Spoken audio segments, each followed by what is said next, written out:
All right, I'm Brian of London. I'm still Brian of London. I'm going to move on to part 2, which is Soleimani, Qassam Soleimani. By the way, that name, it's Solomon. You know, it's the Jewish name Solomon, King Solomon. That's the Arabic, well, the Persian form of the Arabic has got also has a version of the word Solomon because he's mentioned in the Quran.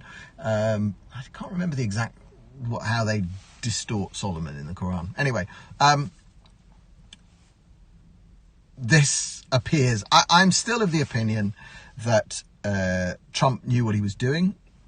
There's rumors on the internet that maybe the Americans didn't know that this guy, this Iranian Soleimani, was in the car. I think that's wrong.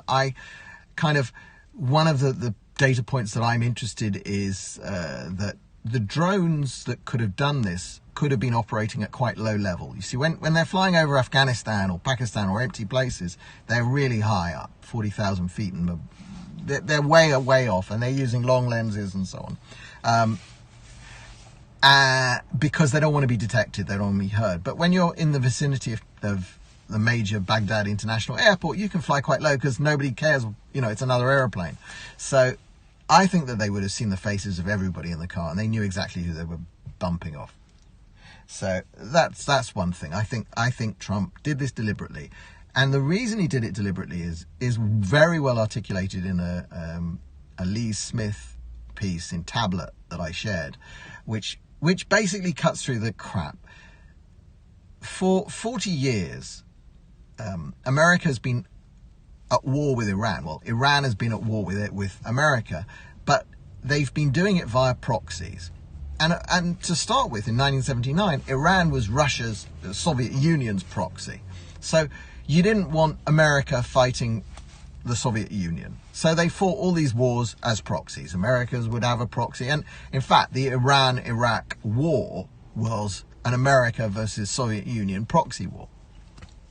But once the Soviet Union fell, for some reason, the American defense and foreign policy establishment continued treating Iran as if it was a Soviet proxy and as if that mattered.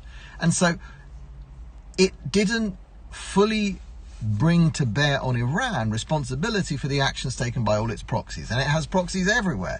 You know, Hezbollah in Lebanon, it's fighting wars against with the Houthis in Yemen, Iraq. Obviously in Iraq, it's all over it. It's all over the Syrian war. Those proxies, nobody, and of course they've been funding the Palestinians, the Hamas and Palestinian Islamic Jihad, notwithstanding the Sunni-Shia split. But nobody took Iran fully responsible. Now, Israel has been less reluctant over the last few years to bomb Iranian targets in Syria, but we're still holding back on direct attacks on Iran. But yes, if Iranians carrying missiles or transporting missiles to Lebanon go through Syria and we know about it, then we've bombed them and we've blown up some significant Iranian people. But I don't think Israel would have had the nerve on its own to act to do what America did. And America did it because it's a superpower.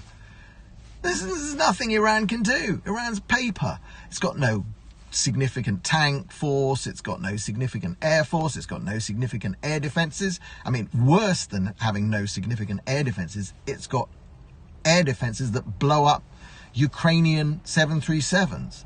I mean, that's horrific. That, you know, firstly, their air defense equipment could not see or stop anything that America or Israel has. It can't do it. It won't do it. They should just turn the bloody stuff off. We saw this in Syria. The Syrians have never shot down anything useful. All they've done is shoot down their own planes or Russian planes. Turn it off. It ain't gonna help you, bros. But instead of that, they're sitting there outside Tehran airport knocking out airliners, which is pretty obviously what's happened. And I'm glad that the intelligence services have confirmed it and say they've got radar. Well, I guess it would be infrared satellite imagery that would show the launches of the two interceptors and then the explosion when it hits the jet. Horrible, horrific. I mean, just awful. But that's what happens when you give this kind of equipment. You know, the Russians have got a very bad record on giving this kind of air defense equipment to very, very bad people who are just bad at using it. Terrible. Anyway, so I think America knew exactly what they were doing. I think Trump knew what he was doing, and I think he has dramatically changed a whole mindset. This idea that you can't touch Iran for what its proxy's done. And I think the Iranians absolutely know it now. And yesterday there was a press conference with the Iranian guy, and behind him were all the flags of their proxies. So it's like they now are taking ownership of all these proxies. Good. And I think if you ask me, the Iranians are probably terrified of what some of the proxies will do. Some of them are under strict control. I would think that Hezbollah are probably reined in quite tight, and the ones in Iraq are reined in, notwithstanding the fact that the main guy who would have been the controller is now, you know, buried. The ones that they are probably worrying about is Hamas and Palestinian Islamic Jihad. If those guys think that the money's not going to be flowing, they might uptick and do something. And if we're now in a world where anything they do is blamed on Iran, well, God help Iran, basically. Well, Allah help Iran, but he's not too great at the moment. Because, you know, if Trump wants to do damage, he can do damage. I think he's absolutely anti-war. I think he knows he does not want a war with Iran. He doesn't want a ground war. He's not going to invade Iran, but he can do a heck of a lot of significant damage to their leadership. I think what this showed is he's not unwilling to blow up their leadership, and that scares the crap out of them. And it's a far better way for them to be than not afraid. He has established deterrence, and for this, once again, I can't fault Trump. I like Trump, and I loved that whole press conference or that speech he gave with Pence and the generals and the defense secretary all coming in from the side and lining up and standing on their marks perfectly. And then, you know, 1 minute they all stand there rock solid, and then both doors are opened from inside. You know, so Trump had two people pulling the doors aside, and the bright light that Trump walks out of. I mean, it was worldwide wrestling. It was The Apprentice. It was television. The guy is a televisual genius. He stage managed that show perfectly, and then all the generals sort of just stand aside and watch him go past, and then close ranks behind him. I mean, it's a show.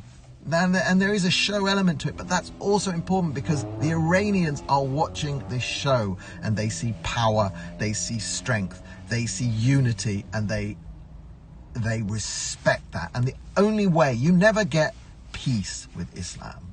We'll never have peace with Islam. We will only ever have détente. We will only ever have temporary suspensions of violence.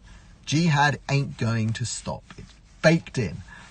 Until the world moves past Islam, there's going to be jihad in the world. And the only way to live alongside Islam is to make it so that their jihad doesn't work. So they know that jihad doesn't work. So they know that they will get beaten harshly if they come out of their box. And that's what Trump has done. He's put them back in a box. He has shown them what strength is, and he's shown them the overwhelming power. And as he walked up to the podium, before he even said hello, Iran will not have nuclear weapons while I am president. That's what this is all about, because you can only do what he did to Iran if they don't have a nuclear weapon. If they've got a nuclear weapon, the game changes. America has overwhelming technical, military, and economic superiority over Iran until the moment that it can deploy a nuclear weapon.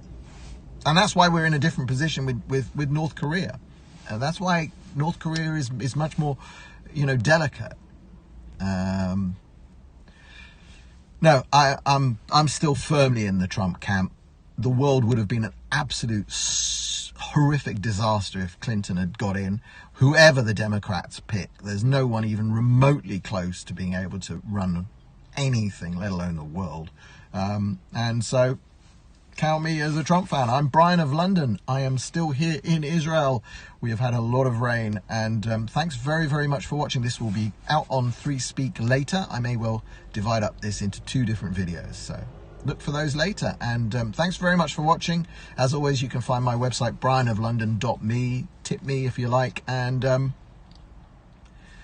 Shabbat Shalom, everyone. Stay dry, stay safe, stay warm, and onwards to a brighter future.